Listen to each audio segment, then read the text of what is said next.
తాగిన మత్తులో స్పృహ తప్పి పడిపోయిన వ్యక్తి మూకుమ్మడిగా దాడి చేసిన వీధి కుక్కలు కాలు ముఖం చెయ్యిని కొరికేస్తుండగా గమనించిన స్థానికులు కుక్కలను తరిమేసి చూడగా అప్పటికే వ్యక్తి మృతుడు సిద్దిపేట జిల్లా రామవరం గ్రామస్తుడిగా గుర్తింపు. చూడు, మద్యం మత్తులో తాగి పండడం వల్ల ఎంత జరిగింది. మనిషినే పిక్క తిన్నాయంట కుక్కలు. తాగి పండినందుకు దీనికి మించిన ఉంటుందా? మన కొడంగల్లో తాగుడు ఎట్లున్నది, తాగిన తర్వాత పన్నుడు ఎట్లున్నదో దీన్ని బట్టే మనకు అర్థమవుతుంది. ఇంత ఘోరం ఆరనే కొడంగల్లో ఘోరం. మనిషిని పిక్కు తిన్న కుక్కలు తాగిన మత్తులో స్పృహ తప్పి పడిపోయిన వ్యక్తి మూకుమ్మడిగా దాడి చేసిన వీధి కుక్కలు కాలు ముఖం చెయ్యిని కొరికేస్తుండగా గమనించిన స్థానికులు కుక్కలను తరిమేసి చూడగా అప్పటికే వ్యక్తి మృతుడు సిద్దిపేట జిల్లా రామవరం గ్రామానికి చెందిన బ్రహ్మచారిగా గుర్తింపు. మద్యం మత్తే తాగిన మత్తులో స్పృహ తప్పి పడిపోయిన వ్యక్తిపై వీధి కుక్కలు దాడి చేసి పీక్కు తిన్నాయి. ఘోరమైన ఘటన వికారాబాద్ జిల్లా కొడంగల్ పట్టణ శివారులో వెలుగు చూసింది. కొడంగల్ పట్టణ శివారులోని ఎస్ఆర్ పెట్రోల్ బంక్ సమీపంలో శనివారం అటుగా వెళ్తున్న కొందరు స్థానికులు వీధి కుక్కల గుంపు వ్యక్తిని చుట్టుముట్టి పీక్కు తింటుండడాన్ని గమనించారు. కుక్కలను అక్కడి నుంచి తరిమి చూడగా అప్పటికి ఆ వ్యక్తి మృతి చెందాడు.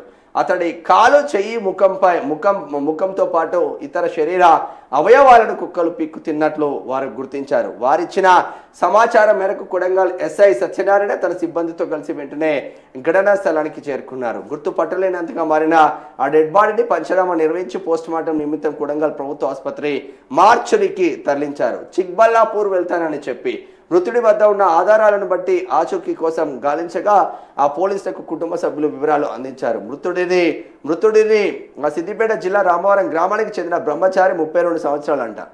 బ్రహ్మచారికి దైవభక్తి ఎక్కువ కావడంతో గ్రామంలోని గుడిలోనే పూజారిగా జీవితం గడుపుతున్నారు. తరచూ దేశంలోని పలు పుణ్యక్షేత్రాలకు వెళ్ళి రావడం అతనికి అలవాటు. ఈ క్రమంలోనే 2 రోజుల క్రితం కర్ణాటకలోని ప్రముఖ క్షేత్రం చిక్బల్లాపూర్కు వెళ్తున్నానని ఇంట్లో వాళ్ళకు చెప్పి బయలుదేరారు. మద్యం మత్తే ప్రాణం తీసింది. ఇటు నీకు దైవభక్తి ఎక్కువే, ఇక్కడ మద్యం భక్తి ఎక్కువే. దైవభక్తికి మద్యం భక్తికి తోడు కాకపోయా ఏడైతే తోడు నీకు దైవభక్తి ఎక్కువైతే మంచిగా పోయి ప్రశాంతత ఉంటుంది. తద్వారా ఏం జరుగుతుందో ఇప్పుడు ఇట్లా తిరిగే వీళ్ళంతా ఆలయాల చరిత్రలు చెప్పుకుంటూ దేశం మొత్తం తిరిగినా కూడా మీకు యూట్యూబ్ నుంచి రెవెన్యూ వస్తుంది. యూట్యూబ్లో పెట్టుకుని అవును 100% వస్తుంది. తద్వారా మీ ఖర్చులు మీ నిమిత్తం కొంచెం బాగుపడుతుంది. నువ్వు ఆడికి పోతాన్ని మందేస్తేవి పోయి వంటేవి. మద్యం మత్తే ప్రాణం తీసింది. ప్రయాణం మధ్యలో శుక్రవారం సాయంత్రం కొడంగల్కు చేరుకున్న బ్రహ్మచారి అక్కడ విపరీతంగా మద్యం తాగాడు. ఆ తర్వాత మత్తు దిగకపోవడంతో పెట్రోల్ బంక్ సమీపంలోనే స్పృహ తప్పి పడిపోయాడు. ఈ ఎండకే చచ్చిపోయినాడు. అర్ధరాత్రి ఆ ప్రాంతంలో తిరుగుతున్న వీధి కుక్కల గుంపు ఒంటరిగా పడి ఉన్న బ్రహ్మచారిపై దాడి చేసి ఉండొచ్చని పోలీసులు అనుమానిస్తున్నారు. మద్యం మత్తులో శరీరం సహకరించకపోవడం, కేకలు వేసే ఓపిక కూడా లేకపోవడంతో కుక్కలు విచక్షణారహితంగా దాడి చేసి చంపేసినట్లు తెలుస్తుంది. సమాచారం అందుకున్న మృతుడి అన్న రమేష్ కొడంగల్ పోలీస్ స్టేషన్లో ఫిర్యాదు చేశారు. ఆయన ఫిర్యాదు మేరకు కేసు నమోదు చేసుకుని దర్యాప్తు చేస్తున్నట్లు ఎస్ఐ సత్యనారాయణ తెలిపారు. ఘోరమన్న ఇక అందుంచే ఈ మద్యానికి దూరంగా ఉండంటారు నాయన. కేంద్ర రాష్ట్ర ప్రభుత్వాలు ఒక డిసిషన్ తీసుకుంటే ఏ రాష్ట్రానికి ఆ రాష్ట్రం డిసిషన్ తీసుకుంటే మంచిగా ఉంటుంది.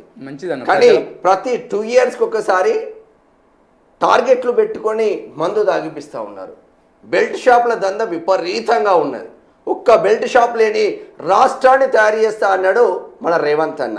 అదే రేవంత్ అన్న కొడంగల్ నడి పట్టణంలో మద్యం మత్తులో పడిపోయిన బ్రహ్మచారిని కుక్కలు దాడి చేసి పీక్కు తిన్న మన రేవంత్ అన్న నియోజకవర్గమే కొడంగల్.